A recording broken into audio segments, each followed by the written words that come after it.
satu sama lain. Kalau kau nggak bisa jawab, kau fitnah kau. Kau musuh kami umat Islam. Kau bunuh pun nggak apa-apa kau. Kalau kau menghina Islam, menghina Al-Quran. Ini debat akademik, Profesor. Enggak. Ini giliran saya. Enggak, saya punya. Tadi yang ngomong, gue diam loh. Enggak, jangan. Ini debat akademik, enggak boleh seperti debat itu. Akademik, makanya gue bertanya. Ya. Satu tunjukkan ayat ya, yang kau bilang kontradiksi. Tapi Anda sudah bicara membunuh itu enggak boleh. Enggak. Mana boleh seperti kalau itu. dia nggak bisa buktikan. Ditarik jangan fitnah. Ditarik pernyataan. Maaf, maafin gitu loh.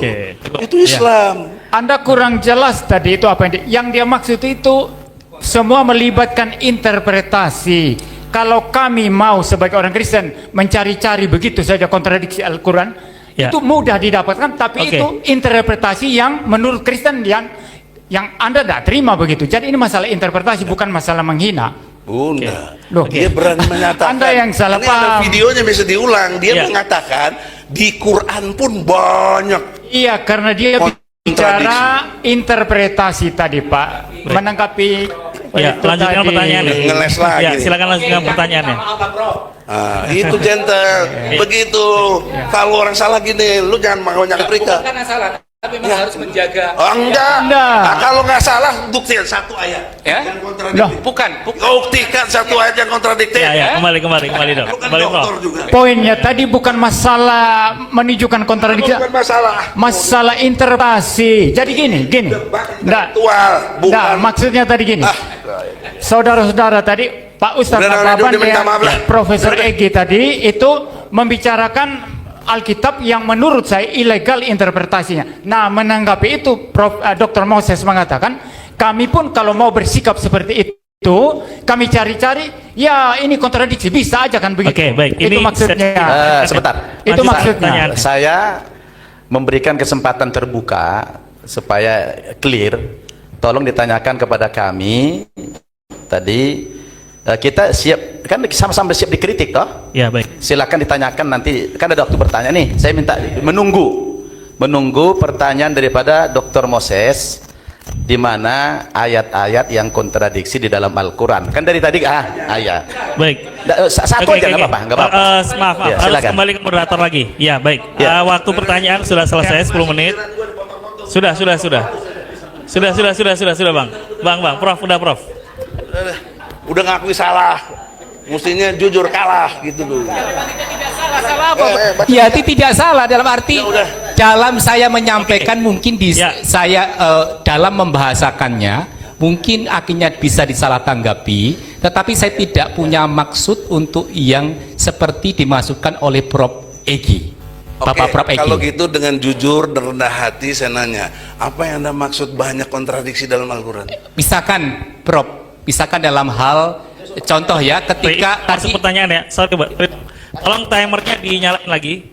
Waktu sini sudah selesai. Sekarang silakan Anda bertanya tentang kontradiksi. Tadi di awal kita diskusi sesi pertama, Prof. Egy sempat mengatakan bahwa seringkali kalau ada teroris yang disalahkan Islam. Itu yang bagi saya itu terorisme. Ya itu maksud saya, berarti kan karena ada ketidakpahaman dalam memahami atau salah dalam memahami sehingga akhirnya mengklaim kalau teroris pasti Islam. Itu yang saya tidak mau, karena memang belum tentu teroris itu adalah umat Islam. Itu contoh, bukan ayat Quran. Mana ayat Quran yang kata lu ada kontradiksi? Bukan begitu, Prof. Belok balik aja, Pak. Jadi ya oke lah, dalam arti maksud saya bukan demikian. Ya, kalau bukan demikian, lu cabut statement bahwa tidak ada kontradiktif. Tidak perlu cabut statement. Saya paham betul. Dia tidak salah. Gini loh. Ini nggak jujur. Begini loh. Lo ngaku intelektual, tapi lo nggak jujur, lo nggak benar, lo nggak adil. Saya jujur. Gini loh, Pak. Jujur apaan? Pak Profesor, gini. Bang, Anda boleh tanya mana kontradiksinya? Maaf, saya ambil alih. Udah, silakan ini waktu gue lo ambil aja. Anda punya tidak relevan itu, tidak relevan. Anda tadi mengatakan justru lo yang nggak relevan. Tidak relevan. Begini. Mic-nya Mas, tolong Mas, mic-nya Mas. Udah deh. Saya jelaskan dulu, Pak. Pak, saya jelaskan dulu. Udahlah, nanti kita masih. Enggak, pertanyaannya tadi belum dijawab, belum kami jawab. Yang mana lo tanya? Pertanyaan Profesor Egy kami belum jawab kan? Kami jawab dulu. Yang mana? Ya, kami jawab dulu. Yang gua bertanya sama dia, buktikan satu ayat saja yang Al-Quran itu berkontradiktif. Ya, saya jawab, Pak. Ya. Saya jawab pertanyaan-pertanyaan dari Profesor Egy tadi, ya. Yang pertama tadi mengenai ini, mengenai Roh Kudus, ya. Kalau dia Allah, mengapa dia utusan yang lain, ya? Kata Yesus dia diutus, ya. Itu di Yohanes. Ya, itu saya jawab sekarang. Ya, jadi pertanyaan-pertanyaan semacam ini itu yang saya katakan tadi lahir dari ketidakmengertian terhadap ajaran Kristen. Mengapa? Karena Roh Kudus itu diutus oleh Bapa maupun Tuhan Yesus itu dalam konteks redemption atau karya penebusan, ada konteksnya. Jadi setiap teks, setiap kata atau setiap argumentasi atau pernyataan atau apapun itu ada konteksnya. Kita tidak bisa cabut dari konteksnya. Dan konteksnya itu adalah bagaimana Roh Kudus melanjutkan karya penebusan yang dijalankan oleh Tuhan Yesus. Jadi Sang Logos diutus ke dalam dunia, mengambil natur manusia, dan di dalam kemanusiaannya dia menebus umat manusia dan mati di atas kayu salib. Setelah tugasnya selesai, sekarang pribadi ketiga itu yang melanjutkan. Jadi dalam hal ini itu tidak ada hubungannya dengan pertanyaan. Ini membuktikan bahwa Roh Kudus bukan Allah. Itu masalah karya.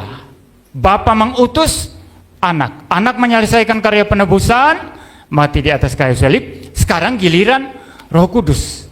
Jadi itu tidak membuktikan bahwa Roh Kudus terbatas. Roh Kudus sudah ada secara kekal, tapi sekarang gilirannya melanjutkan karya penebusan. Cuma itu. Udah ya? Ya. Udah. Waktu saya menjawab, Pak. Saya jawab semua pertanyaan Anda. Sebelum selesai pertanyaannya belum selesai ya. Selesai 10 menit, sudah kita sepakati tadi. Sudah saya Enggak, kamu membatasi konsep tauhid. Anda tadi sudah sepakat. Ini waktu saya diambil dia belum hak jawab, gue belum selesai. Lo gimana logikanya? Ya. Udah 10 Yang menit. kedua, Harus ditambah. Kalau yang belum kedua, saya sudah menjelaskan berulang-ulang tadi. Sekali lagi, itu salah kaprah yang diulang-ulang. Saya sudah menjelaskan tadi, Yesus mempunyai dua natur yang berbeda. Natur yang pertama Allah, karena memang dia Allah dari kekal sampai kekal. Yang kedua, dia mengambil natur manusia di dalam inkarnasi ketika datang ke dalam dunia. Nah, di dalam natur manusianya logis lahir dari seorang perempuan. Udah dong. Itu adalah sesuatu yang sangat logis. Sanggah dari tadi. Jadi ini masih waktu saya. Jadi tadi Profesor Egy mengulang-ulang mengatakan kalau Yesus. Ente ngomong waktu saya diambil. Enggak, ini sudah giliran saya menjawab. Pertanyaan, lu adil, kenapa dia dikasih bicara gua kagak?